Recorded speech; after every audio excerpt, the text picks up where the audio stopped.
Some roads in America have a reputation that locals never talk about. Not because of accidents, not because of criminals, but because people who travel those roads sometimes return with stories that make no sense at all. This happened during the winter of 2025. A 29-year-old school teacher named Ethan Carter from Chicago had planned a short vacation to the mountains of North Carolina. His life had become exhausting. Teaching during the day, preparing for certification exams at night. The pressure was constant. After months of work, he finally decided to take a 4-day break. His destination was a quiet mountain town near Asheville. The plan was simple. Take an overnight bus from Chicago, reach North Carolina the next morning, spend a few days exploring the mountains, then return home. Nothing unusual, nothing dangerous. At least that was what Ethan believed. On January 7th, he boarded a private overnight bus leaving Chicago at around 8 p.m. Outside, the temperature was already dropping. The weather forecast predicted heavy fog across several states. Still, Ethan was excited. He grabbed the window seat near the middle of the bus and settled in for the long journey. For the first few hours, everything felt normal. Passengers talked quietly, some watched movies, others slept. Around midnight, the bus pulled into a lonely truck stop somewhere along a dark stretch of highway. The driver announced a 30-minute break. Most passengers got off to eat. Ethan stepped outside too. The cold air hit him immediately. The truck stop looked strangely isolated. Fog covered everything beyond a few yards. The parking lot lights barely pierced the darkness. Inside the diner, families sat together eating dinner. Truck drivers occupied a few tables. The place was quiet, too quiet. Ethan ordered food and waited. As he looked around, he noticed something. Everyone seemed to have someone with them. Families, friends, couples, groups. Everyone except him. For some reason, that realization made him uncomfortable. After collecting his meal, he returned to the bus. Almost every seat was empty. Only one passenger remained inside, an elderly man wearing a long gray coat. The old man sat completely still, his head lowered, his eyes fixed somewhere between his knees. He wasn't sleeping. He wasn't moving. He simply stared downward. Ethan ignored him and sat in his own seat. A few minutes later, he finished eating and carried the empty plate back to the diner. When he returned toward the bus, he saw the old man stepping down from the entrance. The man stopped beside him. His voice sounded weak, almost like a whisper. "Son, I need a favor." Ethan nodded. The old man pointed toward a black travel bag resting on his seat. "I need to use the restroom. Please keep an eye on my bag. I'll be back in a minute." Ethan agreed. The old man slowly walked into the fog, then disappeared. 5 minutes passed. 10 minutes. Passengers started returning. The driver climbed into his seat. The engine started, but the old man never came back. Ethan kept looking toward the diner entrance. No sign of him. Something felt wrong. He wanted to tell the driver to wait, but for some reason he couldn't bring himself to do it. A strange warmth spread through his body. Despite the freezing weather, he suddenly felt hot, uncomfortable, restless, almost distracted. The bus doors closed. The vehicle began moving. The old man's bag still sat on the empty seat. 100 yards down the road, the bus stopped briefly. Another passenger climbed aboard. A woman in her 40s. Not the old man. The bus continued into the darkness. Ethan stared at the empty seat, trying to understand what had just happened. Then he noticed something that made his stomach tighten. The black travel bag looked older than he remembered. Much older. Its leather surface appeared cracked, weathered, almost ancient, and for a split second, he could have sworn there was something wet on one corner of it. Something dark, something that looked a lot like dried blood.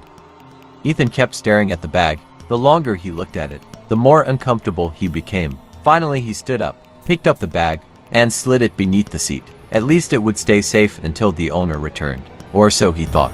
The bus continued through the fog-covered highway.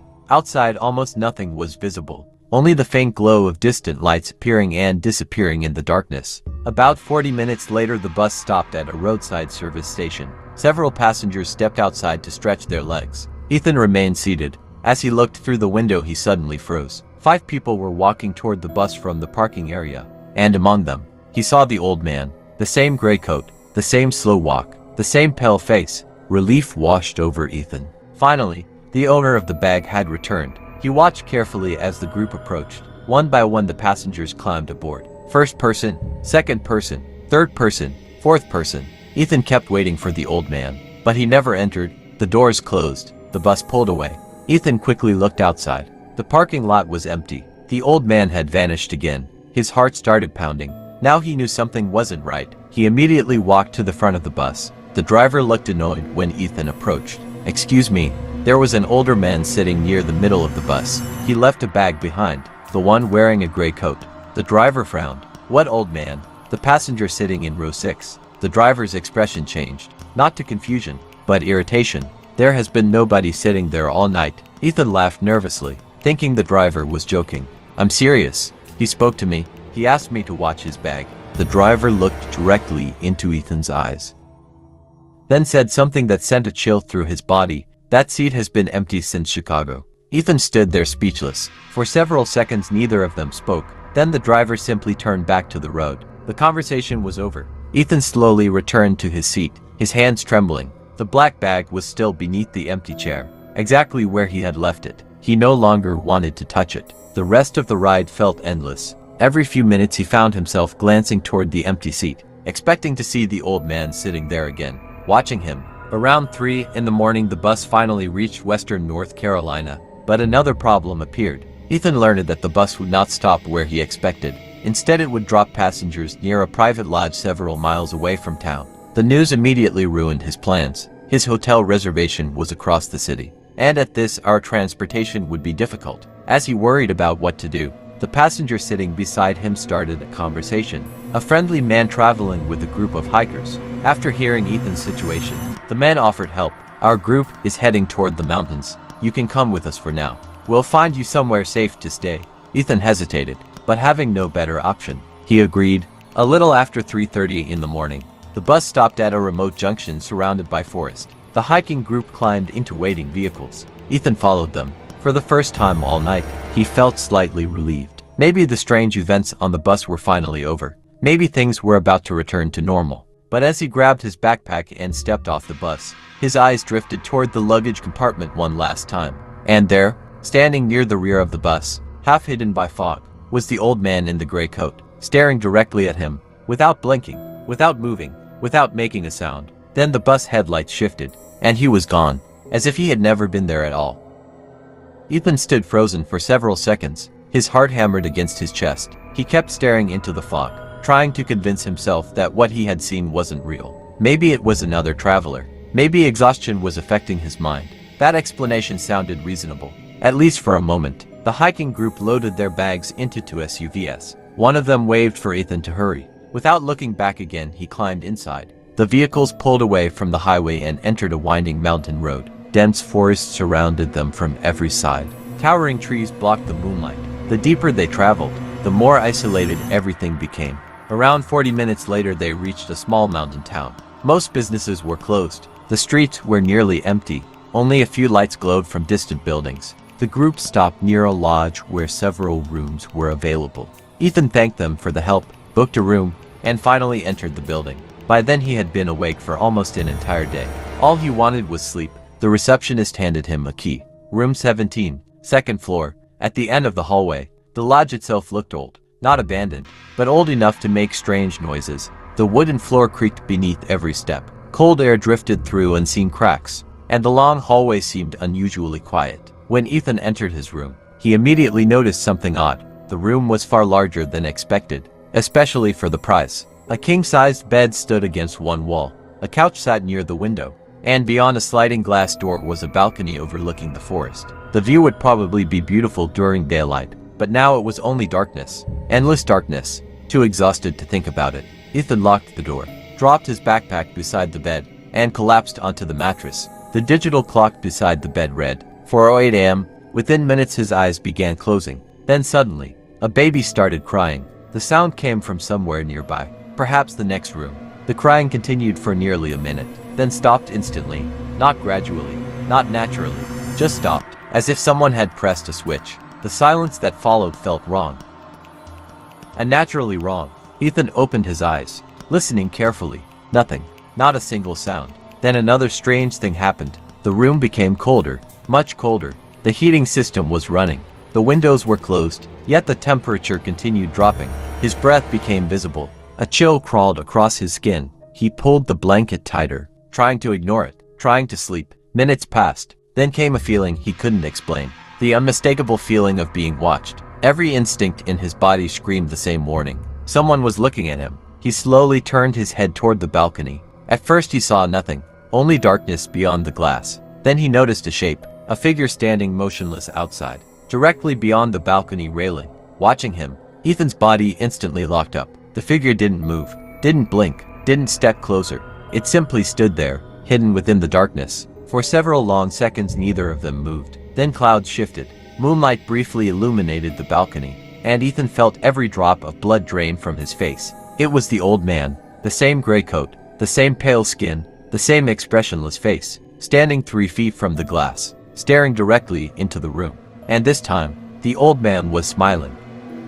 Ethan couldn't move. His entire body felt frozen. The old man stood beyond the glass with that horrifying smile stretched across his face. For several seconds neither of them moved. Neither of them blinked. Ethan wanted to scream, wanted to run, wanted to do anything. But fear had taken complete control. Then something impossible happened. The old man slowly raised one hand and pointed toward the couch inside the room.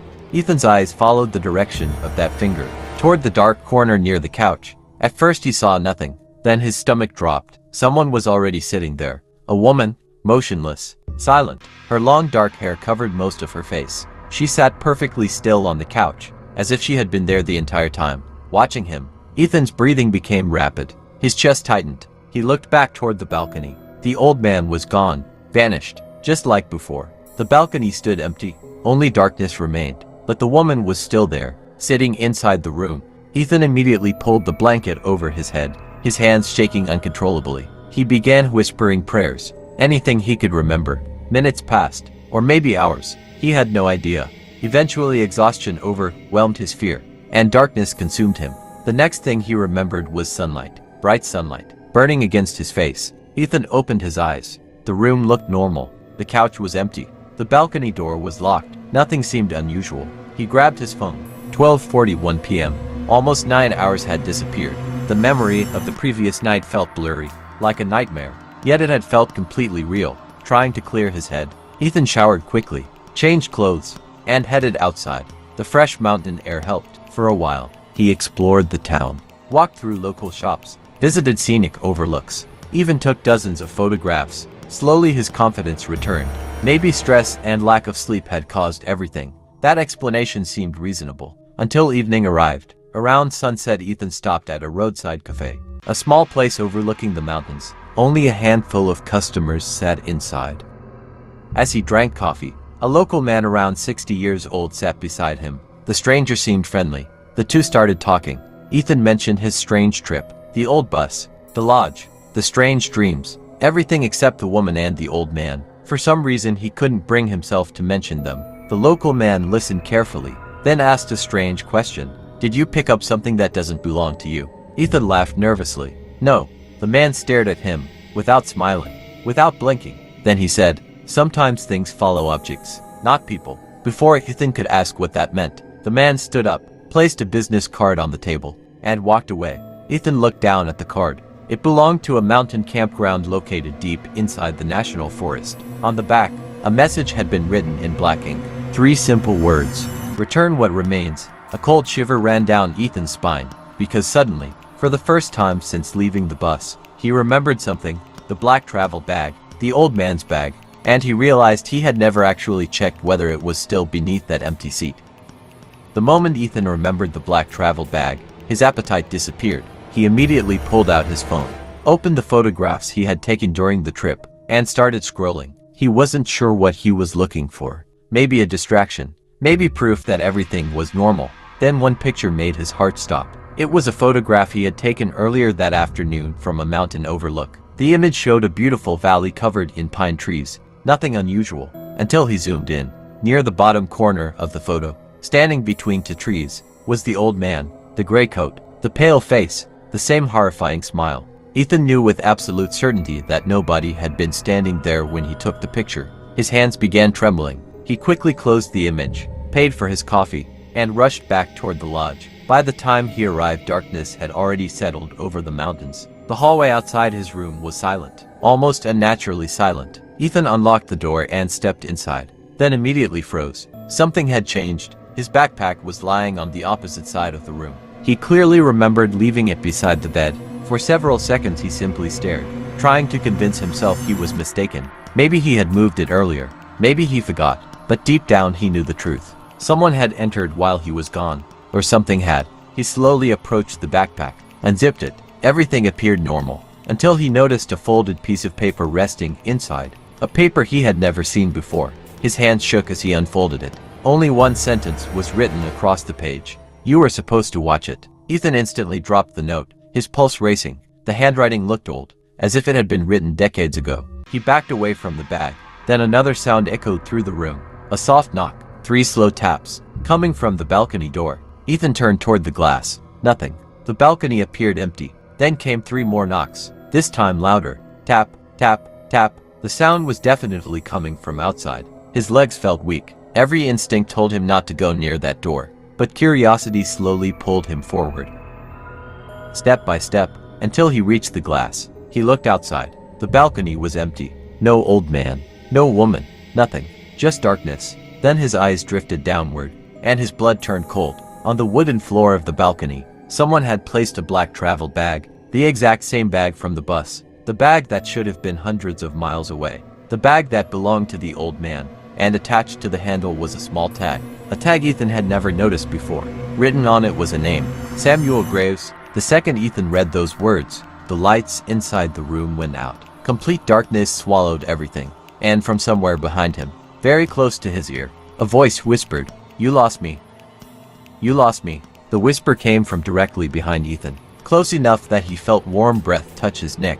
His entire body locked in place. Every muscle froze. The room remained completely dark. Not even the digital clock was glowing anymore. For several seconds Ethan couldn't breathe, couldn't move, couldn't think. Then survival instinct took over. He spun around, swinging wildly toward the darkness. Nobody was there. The room was empty. The voice had vanished. But the feeling remained. That horrible feeling that someone was standing only inches away, watching, waiting. Ethan fumbled for his phone. His shaking fingers barely managed to activate the flashlight. The beam swept across the room. Bed, wall, couch, bathroom. Nothing.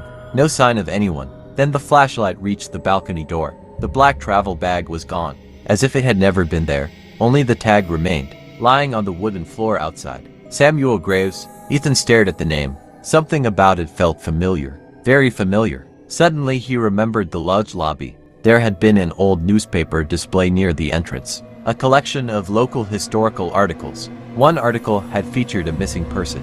An old black and white photograph. At the time Ethan barely glanced at it. But now, the face flashed into his mind. The same face. The same man. Samuel Graves. Without wasting another second Ethan grabbed his jacket and rushed downstairs. The receptionist looked surprised. It was nearly midnight. What happened? Ethan ignored the question. Instead he pointed toward the newspaper display. "Can I see those articles?" The receptionist frowned, then handed him the folder. Ethan flipped through the pages, his heart pounding harder with every second. Finally he found it. A newspaper dated October 1978. The headline made his stomach drop. "Local hiker vanishes in mountain storm." Below the headline was a photograph. The photograph of the old man, Samuel Graves. According to the article, Samuel had disappeared while traveling through the mountains nearly 50 years earlier. Search teams never found his body. Never found his belongings. Never discovered what happened to him. Officially, he was listed as missing, not dead. Missing. Ethan felt dizzy. This was impossible. The man from the bus looked exactly like the photograph. Not older, not younger. Exactly the same. Then another detail caught his attention. A sentence near the bottom of the article. Witnesses claimed Samuel was last seen carrying a black leather travel bag. Ethan slowly lowered the newspaper. The receptionist was staring at him strangely. "You okay?" Ethan nodded, but he wasn't okay. Not even close, because now he knew one thing for certain. The old man wasn't a random passenger. And whatever was happening had started long before Ethan boarded that bus. As he turned to leave, the receptionist suddenly spoke. "That's strange." Ethan stopped. "What?" The receptionist pointed at the newspaper photograph. "I've worked here 6 years. I've never seen anyone in that picture carrying a bag before." Ethan looked back down. His blood ran cold, because in the photograph, Samuel Graves was now standing beside an old highway bus, holding a black leather travel bag in his hand.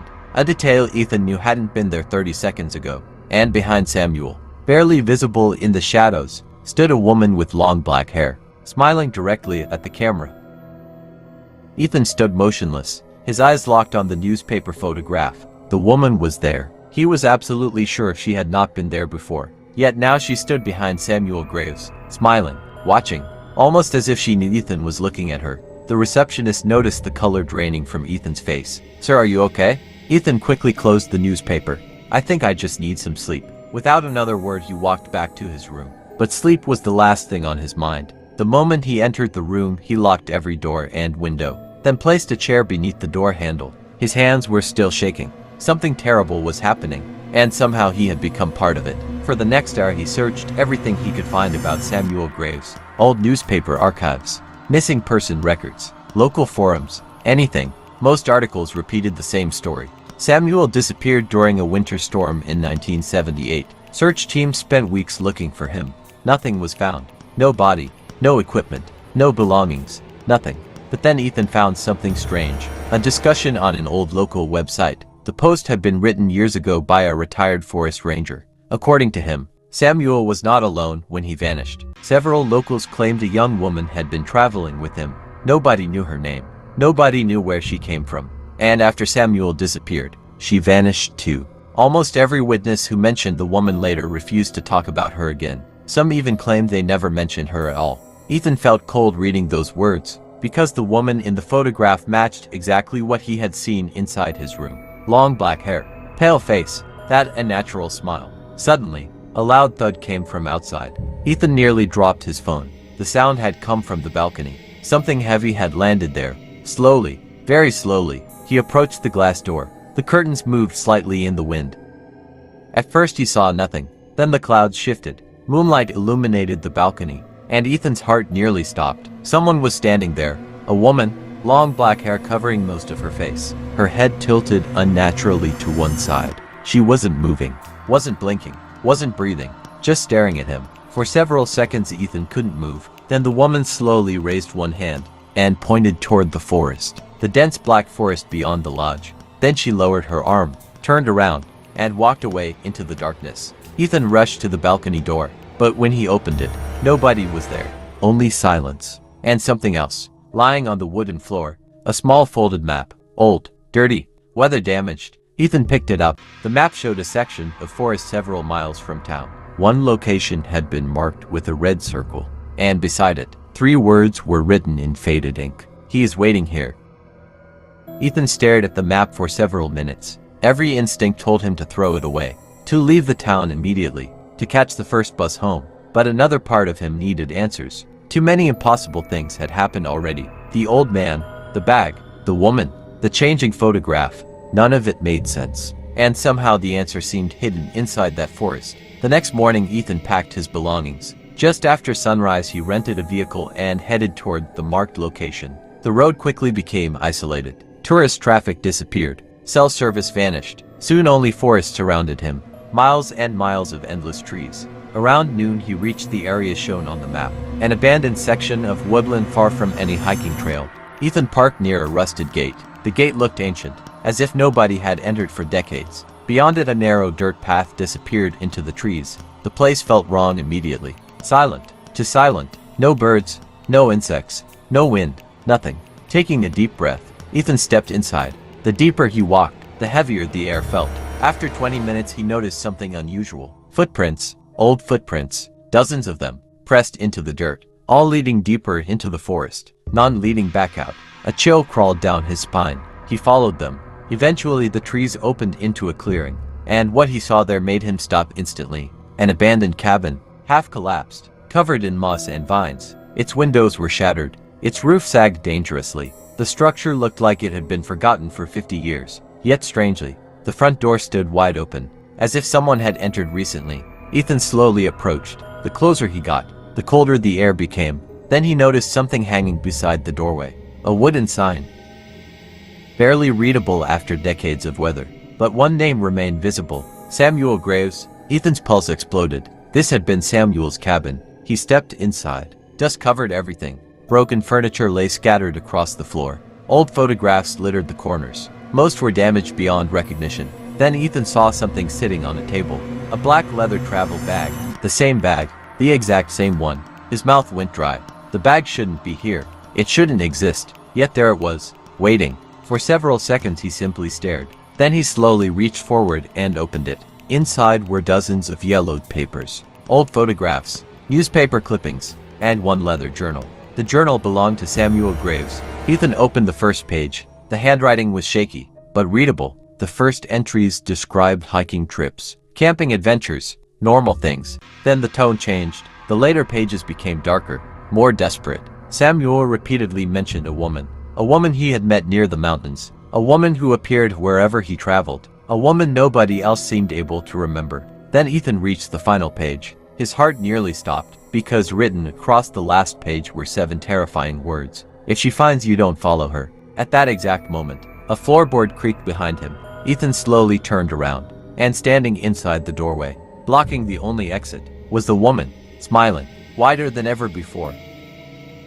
Ethan's entire body froze. The woman stood inside the doorway, blocking the only way out. Her smile stretched and naturally wide across her pale face, wider than any human smile should be. For several seconds neither of them moved. The cabin felt colder with every passing moment. Ethan could hear his own heartbeat pounding in his ears. Then the woman took one slow step forward. The old wooden floor groaned beneath her feet. Another step, then another. Ethan immediately backed away, still clutching Samuel's journal. His mind raced for a solution, but there wasn't one. The only exit was behind her, and she wasn't moving aside. Suddenly her head tilted, just like it had on the balcony. Then she spoke. Her voice sounded wrong, as though multiple voices were speaking together. "Where is Samuel?" The words echoed through the cabin. Ethan couldn't answer. His throat had gone dry. The woman took another step closer. "Where is Samuel?" This time her voice sounded angry. The windows around the cabin rattled violently. Dust fell from the ceiling. Ethan glanced down at the journal, then back at the woman. Something clicked inside his mind. She wasn't looking for him. She was looking for Samuel. The journal, the bag, the photographs, everything revolved around Samuel Graves. The woman suddenly lunged forward. Ethan reacted instantly. He grabbed the black travel bag and threw it toward her. The bag struck the floor between them. The moment it touched the ground, everything stopped. The woman froze, completely motionless, her eyes locked onto the bag. Slowly she knelt beside it, almost gently, like someone reuniting with something precious. Then she opened it. The second the bag opened, a freezing wind exploded through the cabin. The broken windows shattered outward. Papers flew through the air. Furniture crashed against the walls. Ethan was thrown to the floor. The journal slipped from his hands. As the storm raged around him, he saw something impossible. A figure appeared beside the woman. A man, the old man from the bus, Samuel Graves, but now he looked different, younger, healthier. The fear was gone from his face. Samuel looked at the woman. The woman looked at Samuel. Neither spoke. For a moment the entire cabin became silent. Then Samuel slowly turned toward Ethan and nodded, as if thanking him. The woman reached for Samuel's hand. The two figures stepped backward together, toward the darkest corner of the cabin. The shadows swallowed them completely, and they vanished. The storm ended instantly. Silence returned. Ethan remained on the floor, unable to move, unable to understand what had just happened. Several minutes later he finally stood up. The cabin was empty. The bag was gone. The woman was gone. Samuel was gone. Only one thing remained, the journal, lying open on the floor. Ethan slowly picked it up. Then his blood ran cold, because the final page had changed. The warning was gone. In its place were 5 new words. "She wasn't after you." And beneath those words, a fresh sentence appeared, as if someone had written it moments ago. "Run before midnight."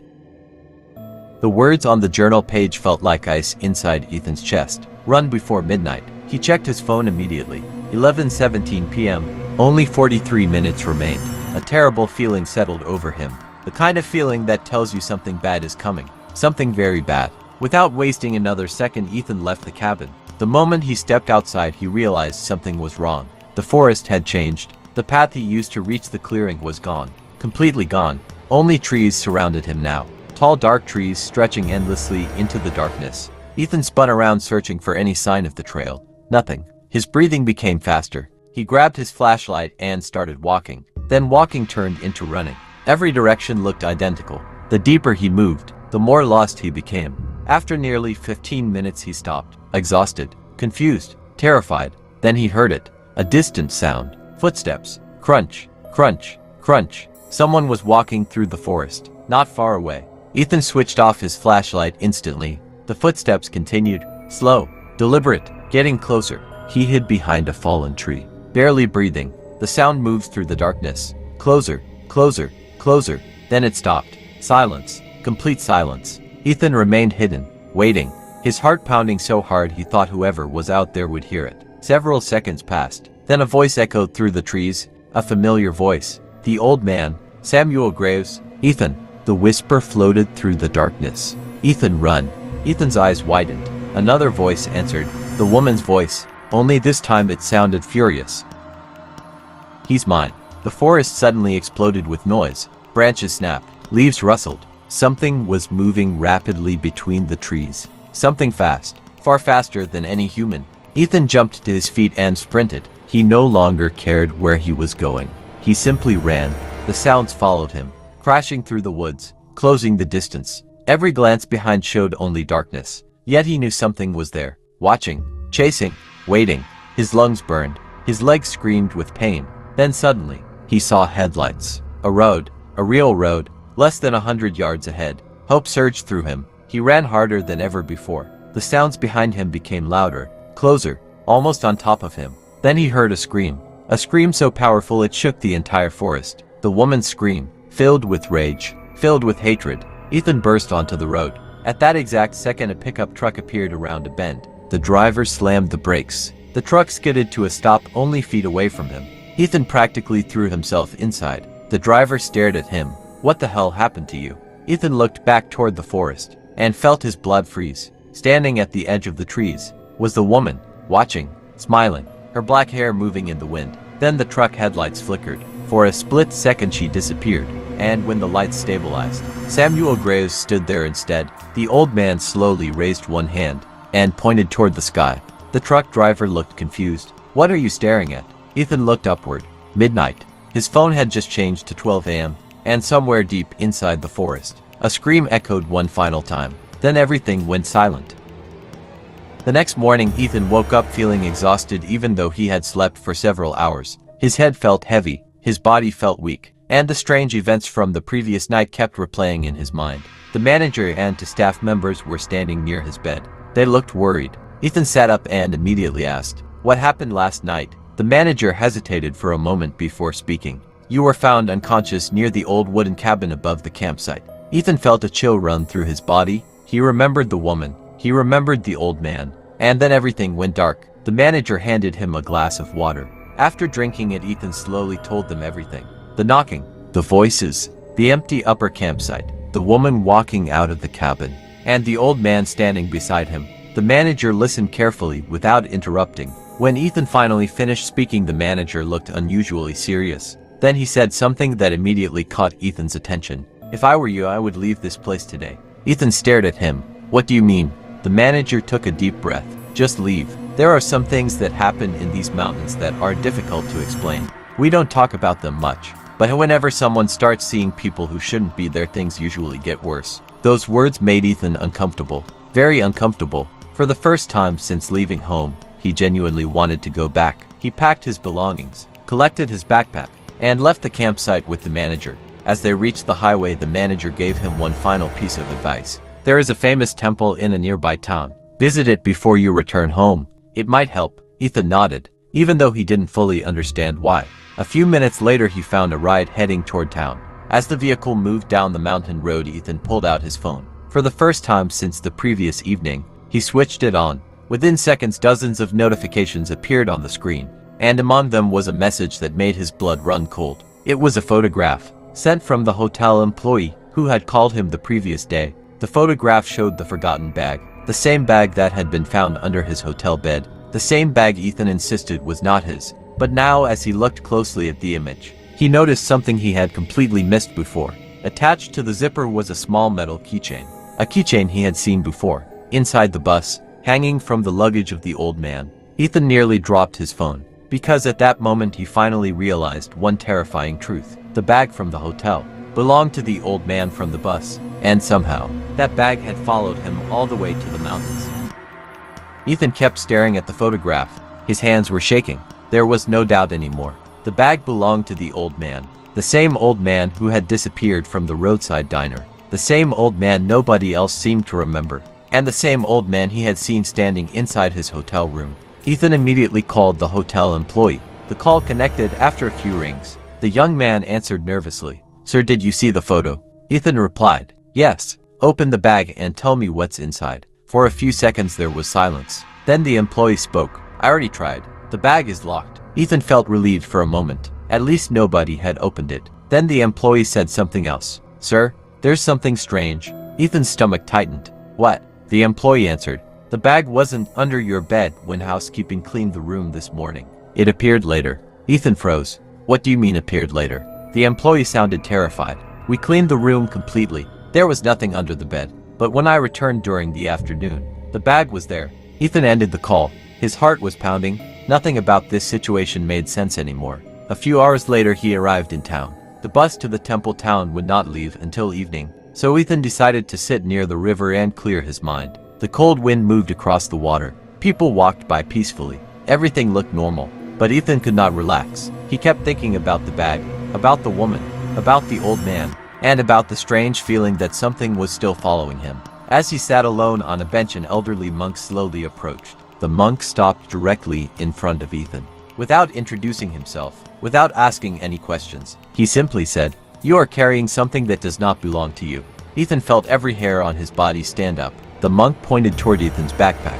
"Return it, before it becomes impossible." Ethan jumped to his feet. "How do you know about that?" But the monk ignored the question. Instead, he looked toward the river, then quietly said, "The owner has been searching for it for a very long time." Ethan's mouth went dry. "What owner?" The monk slowly turned toward him. "The dead one." And before Ethan could ask another question, the monk walked away, disappearing into the crowd. Ethan ran after him, but within seconds he was gone, as if he had never been there. Standing alone beside the river, Ethan finally made a decision. He was not going to visit the temple town. He was not going anywhere else. He was going back to the roadside diner, back to the exact place where all of this had started. And he was going to return the bag, no matter what was inside it, no matter what happened next, because deep down, Ethan had started believing that the old man was waiting for it, and if he failed to return it, something far worse was coming. Ethan booked a ticket on the next bus heading back toward the roadside diner. The entire journey felt longer than before. Outside the window, thick fog covered the highway. Every passing mile made him more nervous. He kept looking at the old man's bag resting beside his seat. He wanted to throw it away. He wanted to leave it somewhere and forget everything. But every time that thought entered his mind, he remembered the monk's warning. The owner is still searching for it. Late that evening, the bus finally reached the diner. The same place where everything had started. The same lonely building standing beside the highway. The same dim yellow lights glowing through the fog. Ethan stepped off the bus carrying the bag. The cold air immediately hit his face. For a moment, he simply stood there looking at the diner. Nothing seemed different, yet something felt wrong. Very wrong. He walked inside. The owner behind the counter looked up. Ethan froze. It was the same old man from the bus. For 1 second, only 1 second, the old man was standing there staring directly at him. Then a customer walked between them, and when Ethan looked again, the figure was gone. Behind the counter stood a completely different person, a middle-aged worker cleaning glasses. Ethan felt his chest tighten. He slowly approached the counter. "Excuse me." The worker looked up. "Yes." Ethan placed the bag on the counter. "I need information about an old man." The worker frowned. "What old man?" Ethan described him carefully. The gray hair, the wrinkled face, the dark coat, the strange eyes. The worker's expression slowly changed. He became pale, very pale. After several seconds he quietly asked, "Where did you see him?" Ethan told him everything. The bus, the missing passenger, the hotel, the campsite, the woman, and finally the bag. The worker listened without speaking. When Ethan finished, the man slowly looked toward the diner entrance, as if checking whether someone else was listening. Then he whispered, "You need to leave." Ethan shook his head. "No, I need answers." The worker stared at the bag. Then he said something that made Ethan's blood run cold. "The man you're describing died 6 years ago." For a few moments Ethan couldn't speak. The worker continued, "He used to travel this route every month. One winter night he disappeared. His body was found days later near the forest outside town. They never discovered exactly what happened." Ethan felt the room spinning. His eyes moved down toward the bag. "If he's dead, then whose bag is this?" The worker didn't answer immediately. Instead, he reached beneath the counter and pulled out an old newspaper clipping. The photograph printed on the page showed a search team standing beside a snowy forest. In the center of the image was the missing man. The same face, the same eyes, the same old man Ethan had seen less than 24 hours ago. Then Ethan noticed something even worse. The old man was holding the exact same bag, and hanging from the zipper was the same metal keychain. At that exact moment, a loud crash echoed from outside. Both men turned toward the diner window, and Ethan felt every drop of blood leave his body. Standing across the highway, half hidden inside the fog, was the old man, watching them, without moving, without blinking, holding something in his hand, something that looked disturbingly like a photograph of Ethan. Ethan could not move. The old man was standing across the highway, completely still. The fog drifted around him, yet he did not move even an inch. The diner worker immediately grabbed Ethan's arm. "Do not go outside." His voice was shaking. Ethan turned toward him. "You can see him too?" The worker nodded. For the first time, someone else had finally seen what Ethan had been seeing. The worker quickly locked the diner door, then pulled down one of the window blinds. When Ethan looked back through the remaining glass panel, the old man was gone, vanished, just like before, as if he had never been there. The worker walked toward a storage room in the back. After a few minutes, he returned carrying a dusty cardboard box. Inside were old newspaper articles, police reports, and several photographs. He placed everything on the table, then pointed to one picture. "This is where they found him." The photograph showed a small abandoned cabin hidden deep inside the forest. Ethan immediately felt sick, because it looked almost identical to the wooden cabin near the campsite. The worker continued. The strange part wasn't his death. It was what happened before it. According to the reports, the old man had been traveling with a woman. Nobody knew who she was. Nobody knew where she came from. Witnesses only described her as smiling all the time. A strange, unsettling smile. People claimed they saw the two together at bus stations, hotels, roadside diners, and mountain roads. Then both disappeared. Days later, the old man's body was discovered, but the woman was never found. Not alive, not dead, nothing. Ethan's hands began shaking. He remembered the woman walking toward him near the cabin. The smile, the way she never looked directly at him. The worker looked at Ethan carefully, then asked, "When you saw her, was she smiling?" Ethan slowly nodded. The worker closed his eyes, as if he had expected that answer. Then he pointed toward the bag. "Open it." Ethan stared at him. "It's locked." The worker reached into the box and pulled out a small rusted key. Ethan frowned. "What is that?" The worker replied. "This was found with the body." Neither man spoke for several seconds. Finally, Ethan inserted the key into the lock. Click! The bag opened. Inside was almost nothing. Just a few old photographs, a notebook, and a small silver necklace. Ethan picked up the photographs first. Every photo showed the same woman, standing in different locations, always smiling, always wearing the same white dress. Then Ethan opened the notebook. The first pages were normal travel notes, dates, locations, expenses. But as he turned further, the handwriting became messy, panicked, almost desperate. One entry made Ethan freeze. It read, "She follows anyone who carries her necklace. Once she chooses someone, she never stops." Another page said, "I tried leaving the necklace. It always comes back." And on the final page, only 4 words were written, very large, as if the writer had been terrified. "She is not human." The diner suddenly went silent, completely silent. Even the kitchen noises had stopped. Ethan slowly looked up. The worker was staring toward the entrance. His face had turned white. Ethan followed his gaze. The front door was still locked, but standing on the other side of the glass was the woman. The same woman from the campsite. The same woman from the photographs. The same smile stretched across her face and around her neck. There was nothing. No necklace. Because at that exact moment, the silver necklace was sitting inside Ethan's hand, and the woman was looking directly at it. Ethan stood frozen. The silver necklace felt ice cold in his hand. Outside the glass door, the woman continued smiling. She did not blink. She did not move. She simply stared at the necklace. The diner worker stepped backward. His hands were trembling. "You need to get rid of it." Ethan looked at him. "What happens if I don't?" The worker swallowed hard. "You become the next one." At that moment, the lights inside the diner flickered. Once, twice. Then everything went dark. For several seconds, the entire building sat in complete darkness. Ethan could hear nothing except his own heartbeat. Then the emergency lights switched on. The first thing he did was look toward the door. The woman was gone, but something else was there. The old man, standing exactly where she had been. His face looked exhausted, almost sad, and for the first time, he wasn't staring at Ethan. He was staring at the necklace. Slowly, the old man raised his hand, as if asking for it. Ethan suddenly understood. The old man had never been chasing him. He had been trying to recover the necklace. The real danger was not him. The real danger was the woman. A violent crash suddenly came from behind the diner. Several customers screamed. The building shook, and then a horrible sound echoed through the darkness. A woman's laughter. Loud, sharp, and completely unnatural. The worker grabbed Ethan's shoulder. Now. Do it now. Without wasting another second, Ethan ran outside. The freezing air hit his face. The old man stood beside the highway, waiting. Ethan sprinted toward him, the necklace clutched tightly in his hand. Behind him the laughter grew louder. Closer, much closer. When Ethan reached the old man, he extended the necklace forward. For a brief second the old man looked directly into his eyes. Then he took it. The moment his fingers touched the necklace, everything changed. A powerful wind exploded across the highway. The fog began spinning around them. The temperature dropped instantly, and from somewhere behind Ethan came a scream so terrifying that it felt almost inhuman. Ethan turned. The woman was standing in the middle of the road, no longer smiling. Her face twisted with rage, her eyes completely black. She took a step forward, then another, but suddenly the necklace began glowing. A pale silver light spread through the fog.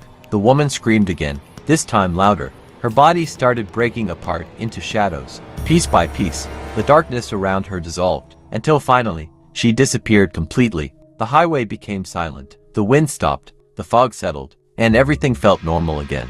Ethan slowly looked back toward the old man, but he was gone. Only the necklace remained, lying on the ground, now dull and lifeless. The worker later told Ethan that the old man and the woman had disappeared together years ago. Nobody knew what truly happened between them, but many believed the necklace connected them somehow, and anyone who carried it became trapped between them. Ethan left the diner before sunrise. He returned home, and for the first time in days, the nightmares stopped, the strange sightings ended, and the feeling of being watched finally disappeared. A few weeks later, Ethan received one final message. It contained only a single photograph. The old roadside diner, taken sometime during the night. Standing near the entrance was the old man, looking directly at the camera. But this time, he was smiling, and behind him, there was nobody else. So this is the story. If you enjoyed it, then follow the page for more scary stories, and don't forget to share your thoughts in the comments.